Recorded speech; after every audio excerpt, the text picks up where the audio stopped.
if I was going to start my CBD company right now, I would probably do a direct mail campaign. Right? Everybody's in the coronavirus with anxiety. Smart. They're all at home. Everybody's in the house because of the coronavirus. I said that wrong. Everybody's in the house because of this coronavirus thing. They've got anxiety. People want to go outside. They're depressed. They're bored. Right? People want to move around. I would probably try to send out a campaign with that message and trying to sell my product, to be honest. But if I was going to do it, you know, the internet marketing way, I would do exactly what we're talking about, man. I would spend more time really thinking about uh, what part of my product can I. Okay, here's a good example, right? The CBD companies right now that are killing it on ads right now are not the ones that are selling CBD in the newsfeed. What they're doing is they're doing these 5-10 minute videos. It looks like content. It doesn't even look like they're selling a product, and it's about how this old lady saved her dog, or how this, and you reading this story, and every slide is like, like, wow, you're like into this story, and then you find out that this lady, what helped this lady save her dog was this product, and this product. It's like a story more than something they're just blasting in the news feed, like CBD helps with this and that, and a lot of those ads get approved, and I know people that can run those, right? But the people that are really killing it are the ones that are leading with a story, yeah, right? Doing more advertorial style sales than direct to funnel or e-com site sales, right? So basically, like, don't hit people over the head with sell. Like, right, find some research. Find, like, the most important part to me. Like, I think this kind of relates to what we were talking about earlier. Everybody's home, right? So my daughter, she's 10 years old, and she's normally in school, but she's got the online school, but she's really done with her schoolwork by 11 o'clock. So now that she's home more, I actually get to give her like some real games, some real knowledge, some real, like, okay, well, I'm gonna give you some homeschooling too, since you're done early. And we were talking about that. And right before this coronavirus lockdown, I was basically trying to teach her how to produce money from the inside out. Like, don't wait for the money to come from outside to you. Create something inside and bring it out of you, right? So she was creative with art. She liked to bake. So she started, selling these little trinkets. She would make slime. She looked it up on YouTube, made slime. I heard about that, yeah. Right. And you know what? She would make about $5 a day doing that. Sometimes she'd even have a partner and they'd split the money. When she would have a partner, it's like more people would come. Maybe they'd make $10 and they'd split it, right? Then she realized that people weren't interested in buying slime and rubber bands. So she started selling a different type of art. She started making like $20, $25 over 2 hours, right? Nice. One lady said, you know what? I wish you had some cookies or some brownies. And she heard that. She's like, okay. Made some cookies and some brownies the next day, made $30. Now, one day she's like, got tired of standing out there. She didn't want to go out for 2 hours this day. And she's like, I'm just going to knock on doors. So she knocks on doors and she makes $30, $35 in 20 minutes. That's great. She does this 3-4 times a week for the next couple of weeks before the lockdown. So before she knows that she's got $100-some, she's 10 years old. She's just like, she's creating the cookies herself. She's doing it, and then she's going out and producing money. And I think that's the process we kind of forget to do, especially a lot of marketers, the ones who have the success and then they get used to just paying for things. They will buy a site, have someone do it. Right now, let's get some ads and hope it works, right? Yeah. It's like you need to create it from the inside out. So I would focus more on, if I was in product development, figuring out what my product was going to be, what ingredients is going to sell, what other companies, what my competition's not already doing. Like, I'd be trying to build marketing into the product. Yeah. And also, like, to me, like, you're talking about the messaging and the story, giving back to a cause, like we did with our brand Hemplogica. We were giving back to the children with epilepsy. Yeah.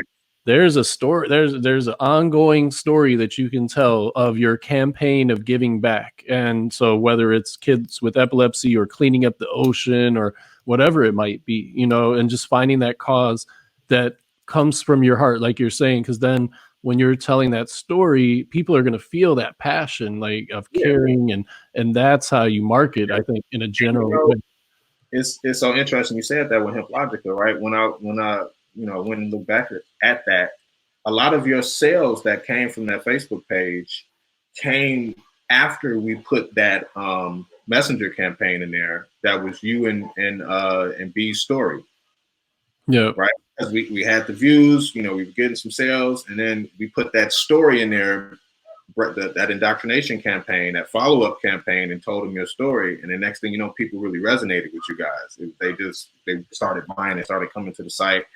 And that's what I noticed too. Like, you know, when you put yourself out there with passion, people start to trust you and they see that you care, and we're pretty likable people, I like to think. And so, you know, when you put your passion out there, people, they can see that and they resonate with that, like you said. And so don't, like, it's funny.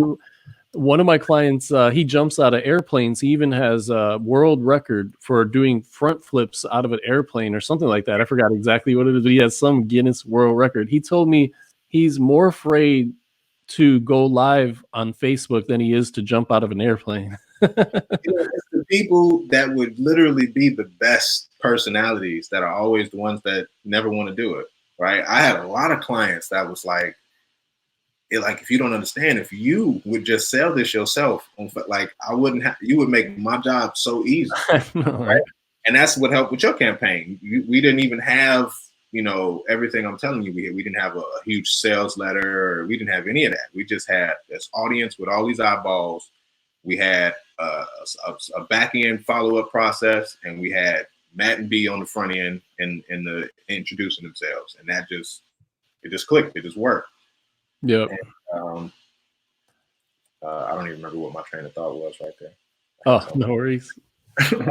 But yeah, I mean, that's where it's at though. And I just always like to pound the message of giving back and finding a cause and making that a part of your brand foundation and your brand story. Almost like the identity of the brand is based around that giving back. Like how do you guys think that Charlotte's Web became so big? They own 16% of the CBD industry. And rest in peace to little Charlotte. She passed away a week or two ago, unfortunately. But you know, they based their whole brand story on Charlotte and how they helped her. She was having 200 seizures a day, and she went down to no seizures pretty much, and because of the Charlotte's Web. And they got so much publicity. And then CNN did the documentary on them with Sanjay Gupta, and that was like world changing at the time. If you were around in the industry when that came out, it literally changed the industry when that documentary came out. And that's why now Charlotte's Web, last I checked, they own 16% market share of the whole industry. So, you know, and it goes back to telling that story and making it a part of the brand. Like when you Charlotte's Web, I mean, it's a part of their name even. You know, and so I think that's a very strong thing to do. If you're watching and you haven't launched your brand yet and you're thinking about launching a brand, then you could do that from the beginning and make it a part of the foundation. Kind of like Tom Shoes is another example. You know, everybody knows Tom Shoes gives back. When you buy a pair of Toms, they give back, you know, to a child in a poor country. So it's like that's part of their whole brand foundation. Right. I see a lot of people get stuck there though, man, because it was like we know stories sell. Everybody knows stories sell. Facts tell, stories sell. Like we know that, but you know, the easiest way is for that human interaction of you telling the story of your brand. But people, they're not comfortable with that, so that's like an impediment to them. Right? You see that too. Like a lot of people don't want to be the face of it. Like I want to sell my brand, but I don't want to be famous. Yeah. Yeah. Or they might have issue because it's CBD related or cannabis related and they want to stay in the background. But yeah, it's much better when you put yourself out there. I really believe that. Like when I buy a product, I want to know who I'm buying from, especially like a CBD brand. I like to know who the owners are, even though it's not 100% necessary, but it helps, I think. It's not. Well, I think it's 100% necessary that you have to tell a story, especially if you're gonna sell CBD. Like you have to do it no matter what you're selling. Right now on Facebook,